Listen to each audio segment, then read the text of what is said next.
Hello everyone, I am B. Sandhya, lecturer in chemistry, Government Degree College, Mahabubabad. Already we are discuss about the chromatography topic yesterday. Yesterday, before we are completed paper chromatography and thin layer chromatography techniques. Today we are going to discuss column chromatography. Before going to the discussion, just I would like to repeat the what are the terminology we are used in this chromatography. Chromatography is an analytical technique widely used for the separation and purification of organic and inorganic compounds, or the separation technique for various substances according to their relative solubilities in two immersible phases is called as a chromatography. And also we have to know the what are the terminology we are used in this chromatography. The principle in chromatography is the separation of compounds of a mixture is based on the difference in distribution coefficient or relative solubilities. In this chromatography, two phases are present in chromatography. One is the stationary phase and another one is the liquid phase. The stationary phase can be a solid or liquid, and this mobile phase can be a liquid or gas. These two phases are in contact with each other, and the mobile phase moves through the stationary phase, causes a differential migration of the sample components. Today we are going to discuss column chromatography. This is in this column chromatography, the stationary phase should be in solid. It is comes under adsorption chromatography. It is one of the adsorption chromatography. Column chromatography is nothing but is a separation technique in which the stationary bed is within a tube. Adsorbents are packed into a column in a glass tube. This serves as a stationary phase, leaving an open unrestricted path for the mobile phase in the middle of the tube. Adsorbents such as silica gel, alumina, charcoal powder and calcium hydroxyapatite are used. In column chromatography is an adsorption chromatography. In this column chromatography is also called as solid liquid chromatography.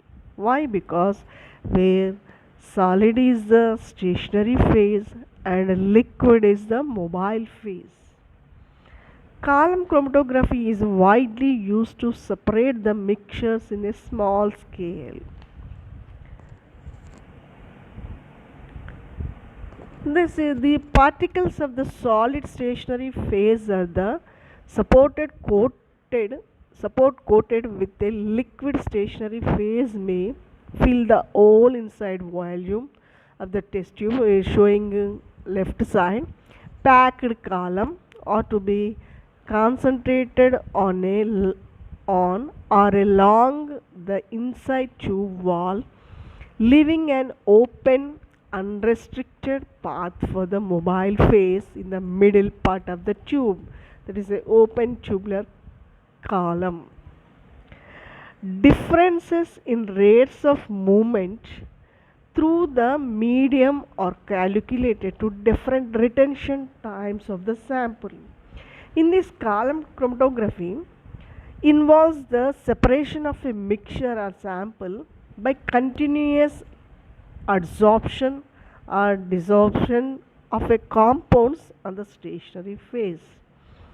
Generally, Activated alumina silica gel are used as a stationary phase, which is taken in a long narrow glass tube called as a column. The mobile phase, that is solvent, is passed down through the column. Depending on the relative solubilities of the components of the mixture in the solvent, the component passes down through the column with the solvent at different rates. The component of the mixture which is strongly adsorbed moves slowly, and the weakly absorbed component moves fast with the mobile phase along stationary phase. Hence, components are separated out. In column chromatography, the sample mixture in a solvent loaded on this column, the individual compounds get differentially adsorbed on the absorbent. The elution is carried out by the buffer system, which is the mobile phase. Buffers is nothing but by adding some amount of acid or base, it doesn't change the pH. The pH will be constant, that is called the buffer solution. The individual compounds came out of the column at different rates, which may be collected separately and identified. What are the principles involved in column chromatography? Here, already we have said, here adsorbents are in solid materials, ability to hold the molecules at their surfaces.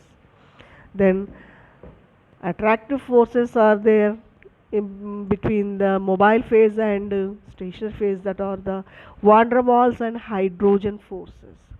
Then functional groups are the hydroxyl and aromatic.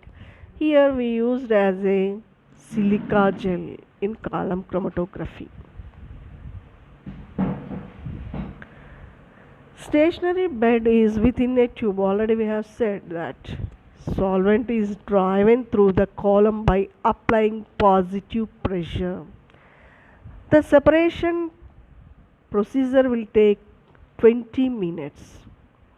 Modern flash chromatography, this is a modern flash chromatography, and pre-packed plastic cartridges also is there, and solvent is pumped through the cartridge.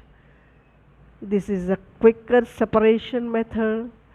We need this column chromatography need less solvent to use. These are the benefits of the column chromatography. Then how the measurements we have to take to prepare the column chromatography. The diameter of the test tube is 5 mm to 50 mm, and the height is the 5 centimeter to 1 meter with a tap. Then we have a filter, a glass frit or a glass wool plug, and the individual components are retained by the stationary phase differently and separate from each other while they are running in a different speeds through the column with the elutant. Already we have said that the component of the mixture which is strongly adsorbed moves slowly, and the weakly adsorbed components moves fast with the mobile phase along stationary phase. That's why we have to separate from each other. During the entire chromatography process, the elutant is collected in a series of fractions. The composition of the elutant flow can be monitored, and each fraction is analyzed for dissolved compounds, for example UV absorption or fluorescence.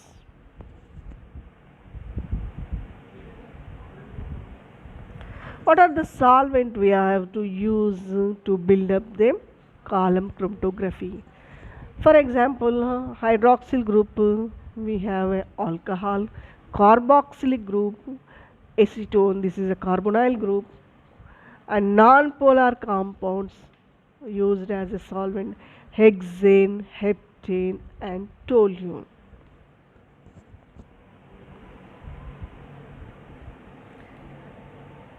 Then the column chromatography, we can separate due to the flow rate of the components.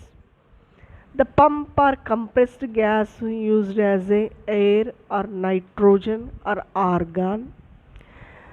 The elutant is flow very fastly. Rate of elutant is very fast flow, and the time required to run a column is very less, so we can minimize the time to require to run a column, and also we can minimize the diffusion of the components, and it is a better technique to separation. So these are the positive characters of column chromatography. Here we are seeing before the procedure we have to build up the column chromatography. Before going to the experimental procedure of column chromatography, we have to develop the column chromatogram. For that, the column is a vertical glass tube of 8 to 4 in centimeters diameter and 20 to 100 centimeter long with a tap or plug. The stationary phase, that is the alumina or silica gel, is made into slurry with the solvent, and cotton or glass wool is placed at the plug of column, and the slurry of the stationary phase is poured into the column, fitted to the stand. The mixture to be separated is dissolved in the minimum amount of solvent and poured into the column in one. Hence, the mixture is absorbed at the top of the stationary phase. Petroleum ether, benzene, dichloromethane, chloroform, ethyl acetate, acetone, ethanol or water are used as a mobile phase. Also we can use as a mobile phase these chloroform like these compounds. Then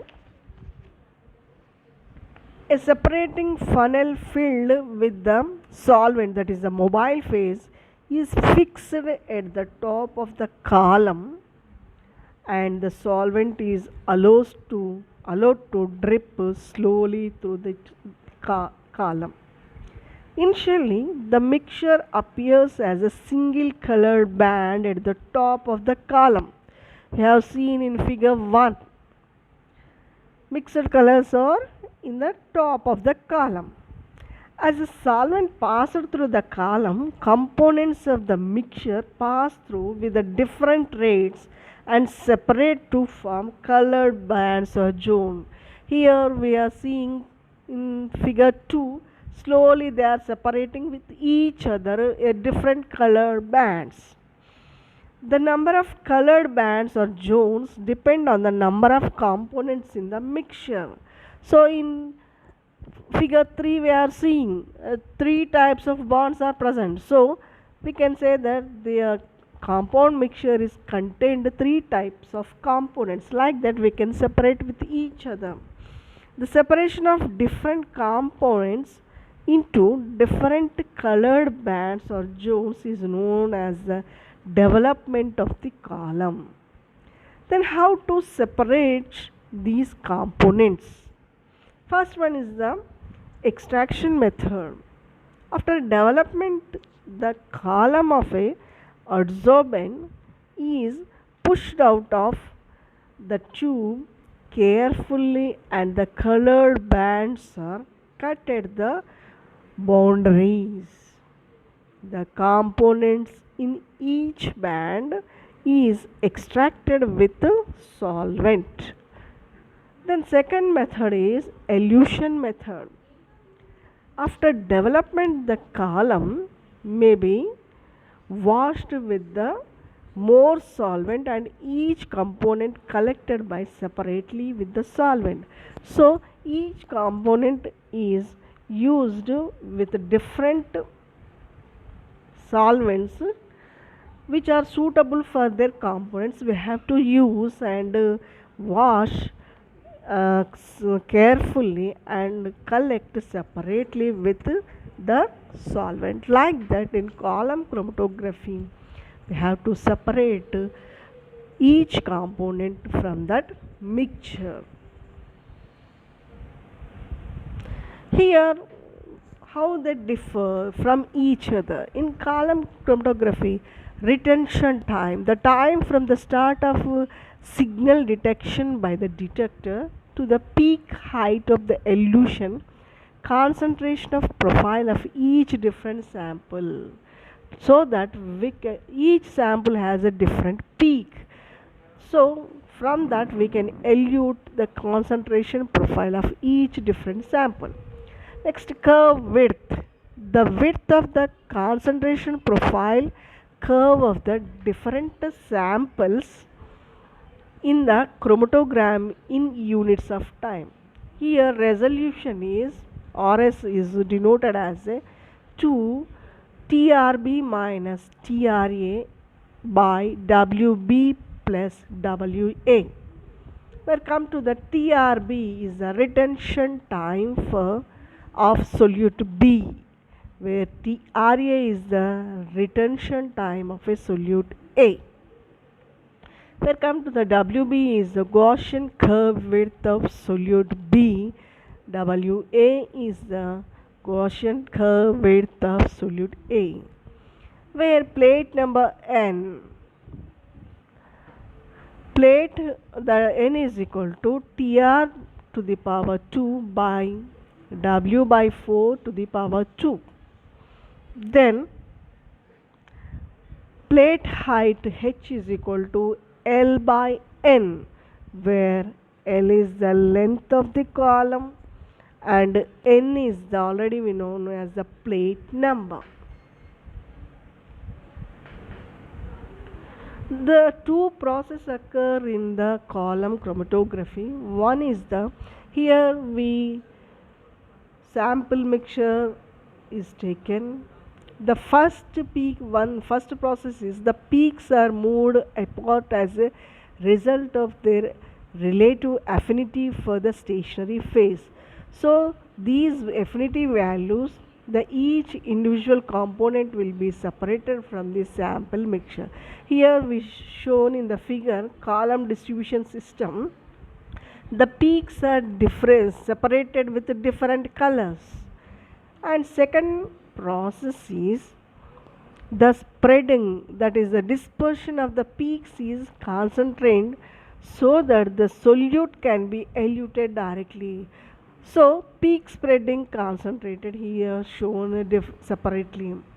This is the function of the column chromatography. Like two processes will be occurred in column chromatography. First they separated from the sample mixture, separate peaks will be given by distribution system in column, so that the dispersion of peaks concentrate the solutes. And for different components we can use the different solutes, so that we can separate it with each other component from the sample mixture.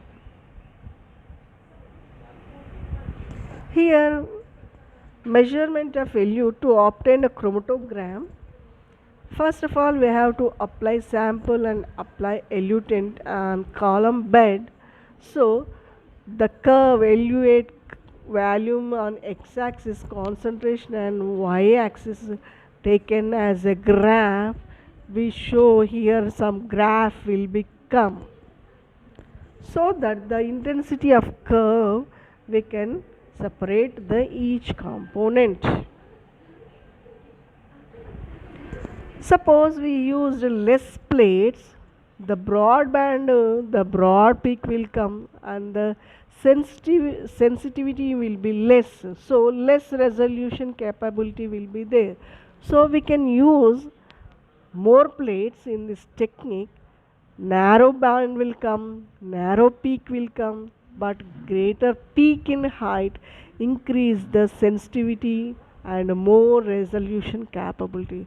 So suppose we used a small size of particles in column chromatography, we have to require instrumentation to minimize the bond spreading so that we can separate the components accurately.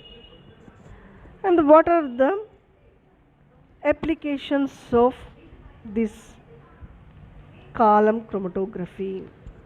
Column chromatography is widely used to separate the mixtures of small scale and geometrically cis or trans isomers of car- carotenoids and carboxylic acids have been separated by column chromatography.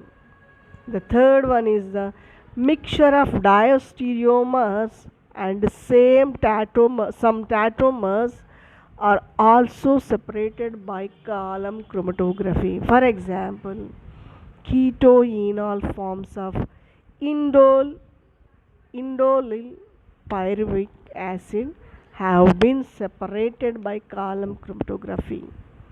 So we can separate the diastereomers and as well as the tatomers also we can separate it from column chromatography, and also cis and geometrical isomers like cis and trans isomers of carotenoids and carboxylic acid also separated with column chromatography. And the racemic mixture of some compounds can be separated by the column chromatography. This is the a small scale technique of adsorption chromatography. With this, we can conclude today's lecture, that is the column chromatography and what are the techniques we have to use to prepare column chromatography and how we are separated with each components and what are the applications of column chromatography we have discussed today. For this, we conclude this topic today. Thank you.